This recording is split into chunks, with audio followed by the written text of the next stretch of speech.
This Family Life News podcast is made possible by the support of listeners like you. Next on the 5 o'clock report.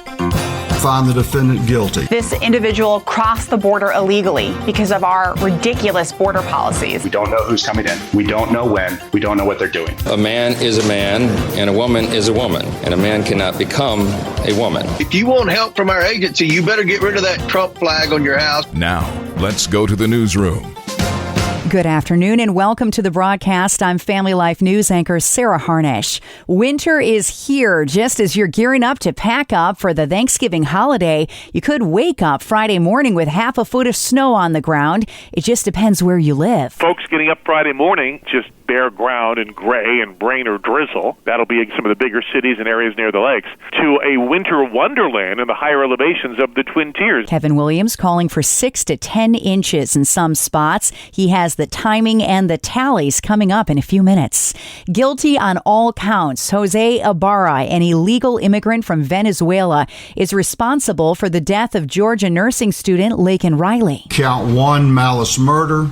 I find the defendant guilty. Count 2, felony murder. I find the defendant guilty. 10 counts in all and guilty on each one. The evidence, like Ibarra's DNA, undeniable. Family and friends were allowed to speak all afternoon before he was sentenced to life in prison without parole. This nightmare spiraled out of control when I received another call from my husband, and he said, "She's with Jesus."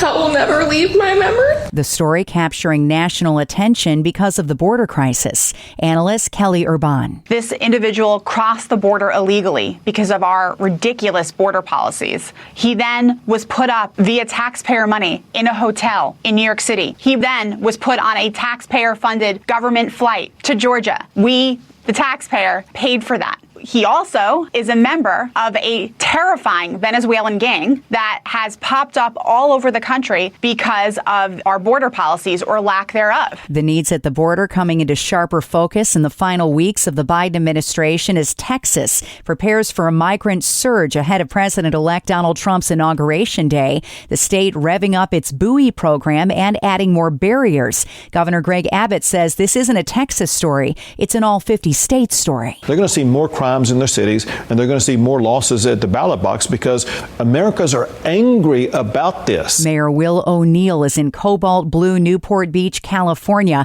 about as democratic an area as anywhere in the continental U.S. Illegal immigration means we don't know who's coming in. We don't know when. We don't know what they're doing. It's not just illegal. It's dangerous. It's not peaceful. It's destructive. And voters in California have shown their disgust with feeling unsafe. There's a bit of a firestorm on Capitol Hill today on bathroom use for the first openly transgender member of Congress, Sarah McBride, incoming as the newly elected leaders prepare to head to Washington. Representative Nancy Mace of South Carolina is leading the charge to make sure women's restrooms remain for biological women on Capitol Hill. I'm not going to stand for a man in the women's locker room. That's not okay. The left jumping on the issue. Here's Hakeem Jeffries. This is your priority, that you want to bully a member of Congress? This afternoon, Mike Johnson came to Mace's aid, clarifying his stance on the issue as Speaker of the House. For anybody who doesn't know my well-established record on this issue, let me be unequivocally clear. A man is a man and a woman is a woman, and a man cannot become a woman. Mace introduced a bill that would ban transgender women from using women's bathrooms at the Capitol. Mike Johnson said today women deserve women's only spaces. Also on Capitol Hill, Congressman James Comer says he's been getting a flurry of calls after grilling the head of FEMA yesterday. They're accused of skipping aid relief at homes that had Donald Trump signs in the wake of Hurricanes Helene and Milton. I can smell the Trump supporters. FEMA appears to be plagued by poor decision-making. This same employee alleged on TV that this was not an isolated event and that FEMA essentially treats the homes of President Trump supporters as if they were homes of people with vicious dogs. Comer says in the last 24 hours since that hearing, stories are now popping up from other hurricane-ravaged states. Since the hearing, we've had numerous people come forward and reach out to the Oversight Committee as well as various members of Congress and say similar stories in similar states where FEMA employees told them, if you want help from our agency, you better get rid of that Trump flag on your house. You better get rid of that Trump sign in your yard. This is a pattern. He says it deserves a larger investigation. We shouldn't be surprised because we've seen this in the Department of Justice, where the weaponized government discriminates against conservatives. Still no word yet on what will happen in the hush money case with President-elect Donald Trump. That case all but done, save sentencing, until the U.S. Supreme Court said much of the evidence used was illegal. Prosecutors want to wait for sentencing until Trump is out of office in 2029. Here's what legal analyst Jonathan Turley had to say about that. You cannot have a local district attorney treat a sitting president like a freak on a leash. We're awaiting a judge's decision on the case. Donald Trump's pick for Attorney General has been on Capitol Hill today, meeting with lawmakers. Some are skeptical because of his House ethics investigation. Pivotal day for Matt Gaetz's future, an inflection point, not just because he's taking these meetings amid concern from both parties about what is in that House ethics investigation of Gaetz, but the House Ethics Committee that produced that report is meeting and potentially having a vote to decide whether to release that report publicly. And tennis great Rafael Nadal is now officially retired. The 38-year-old bowed out of the game he dominated for 23 years after losing his match at the Davis Cup in Spain yesterday. I just want to be remembered as a good person and a kid that follow their dreams and achieve more than what I ever dreamed. Nadal began playing tennis at the age of 4. He leaves the sport with 22 Grand Slam titles. Still to come on the 5 o'clock report, how much snow is on the way. The ballot count in the Pennsylvania Senate race hot and heavy today. And politics at the Thanksgiving dinner table, yay or nay? Chris Anderson breaks it down after weather next. Well, it's a good news, bad news weather pattern for us. The good news, some beneficial moisture is coming for the dry and drought-stricken areas of our region. But the other flip side of that is we've got rain and snow, and there could be some travel issues for some across our highest elevations over the next 3 days. But for tonight, it's cloudy and turning colder, with rain tapering from west to east, but flipping to snow in the high spots before it does. Low temps 30s and low 40s. Cloudy, chilly Thursday with rain mixing with wet snow over higher elevations, high 40 to 45. Thank you, Kevin. Checking the stories making news where you live across New York and Pennsylvania. 6 to 8 inches for northeastern PA in the Twin Tiers. That's the snow call total. A little more in the hilltops and several inches for those of us south of I-90. It is not the worst that we've seen, but definitely shovelable snow ahead. Here's another number that you should know, 16,000. That is the ballot count that stands between Bob Casey and Dave McCormick for Pennsylvania's Senate seat. As it stands this afternoon, Republican McCormick is still ahead. WHTM's Dennis Owens in Harrisburg says there are lots of hands at work as you get out of work. All 67 counties must recount the ballots. The director here tells me they have just under 160,000 votes to count. He estimates he can do about 10,000 an hour, so that's about 16 hours of work. But again, they must be done by next Tuesday. He figures it'll be much quicker than that. Experts have said in a recount, Casey might pick up 1,000 or 2,000 votes, but likely not 16,000. That is a huge hurdle for Casey to clear on a recount. McCormick has called for Casey to concede. Casey's team says let those votes be counted, or in this case, recounted. In some counties, the vote has only changed by 5 or 6 ballots so far. Pennsylvania Congressman Glenn Thompson thinks the recall is a waste of money, and Governor Shapiro dropped the ball. Governor Shapiro is the head of the Democratic Party in the Commonwealth of Pennsylvania, and I would assume with his influence, he could have preempted this, not just the chaos, the confusion, the lack of trust that has been generated among citizens, the uncertainty going forward, but the cost.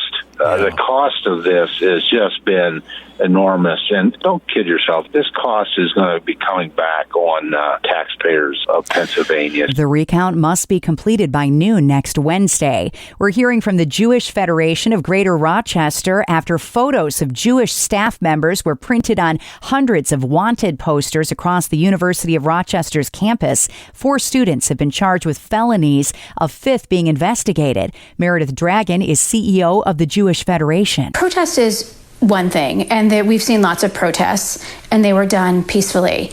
But this was specifically targeting individuals. This was unique for a university campus to put up wanted posters for particular individuals, the vast majority of whom are members of the Jewish community. U of R leaders say the suspect's actions do not meet the legal requirement of being a hate crime. Dragon disagrees. This isn't solely about the Jewish community. This is really about hate.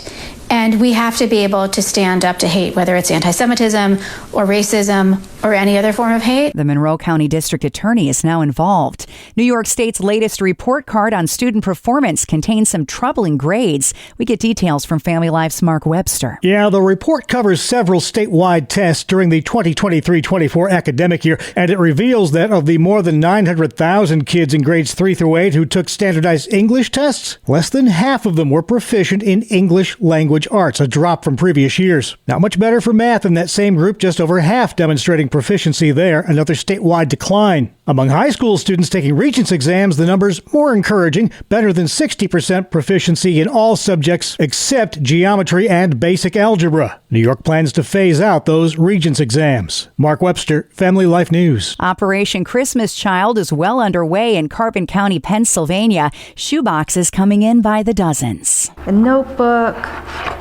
He's got socks, a stuffed animal. This one has a backpack rolled up in here. Sticker. Elizabeth Harris is the drop-off coordinator for Salem Bible Fellowship Church. So far, more than 350 boxes have been filled there. They got this from a stranger. To them, that is amazing, the first gift. And it really opens their hearts because they get to show that there's people in the world that love them and think about them and did this just for them. Last year, Operation Christmas Child collected 11.3 million shoeboxes nationwide, which were sent to children in 170 countries.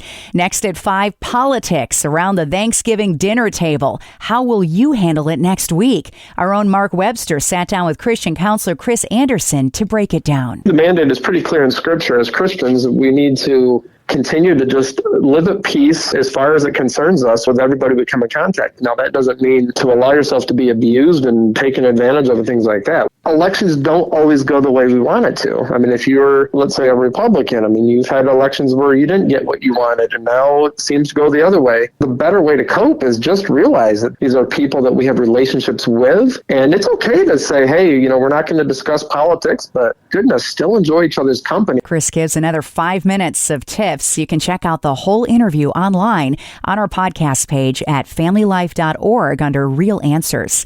Time next for tonight's market report brought to you by Faithward Advisors. Wall Street is closing with stocks mixed. The Dow Jones Industrial Average gained 139 points to 43,408. The S&P 500 gained less than a point to 59,17, and the Nasdaq fell by 21 points to 18,966. Faithward Advisors is a Christian financial planning firm. Find out more at faithwardadvisors.com. Hi, I'm Rob West with today's Faith and Finance Minute. Proverbs 16:2-3 teaches, all the ways of a man are pure in his own eyes, but the Lord weighs the spirit. Commit your work to the Lord and your plans will be established. That passage describes God's view of success, and it's different from the world's. To the world, success is having enough money to buy the things you want, like a big house, a fancy car, or the latest clothing fashions. But we have to remember that God owns everything, and He wants us to be faithful stewards of His resources. He often gives us more than we need, so we can be generous toward His kingdom.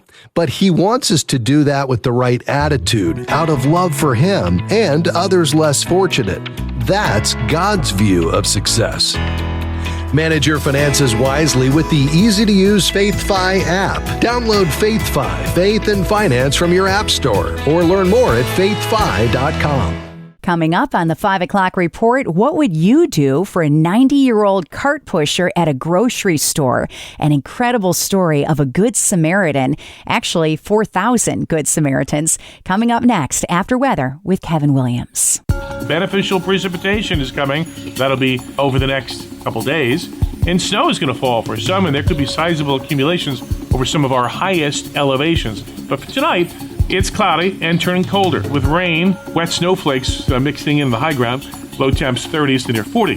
Then for Thursday, Friday, cloudy, periods of rain and wet snow. High temps generally mid-30s to mid-40s. There'll be little or no accumulation in the larger cities, generally near the lake shores, but easily several inches can accumulate through that time frame over the highest elevations in our region, particularly in western Pennsylvania and the Twin Tiers. Take it easy if you got any traveling to do Friday, Saturday.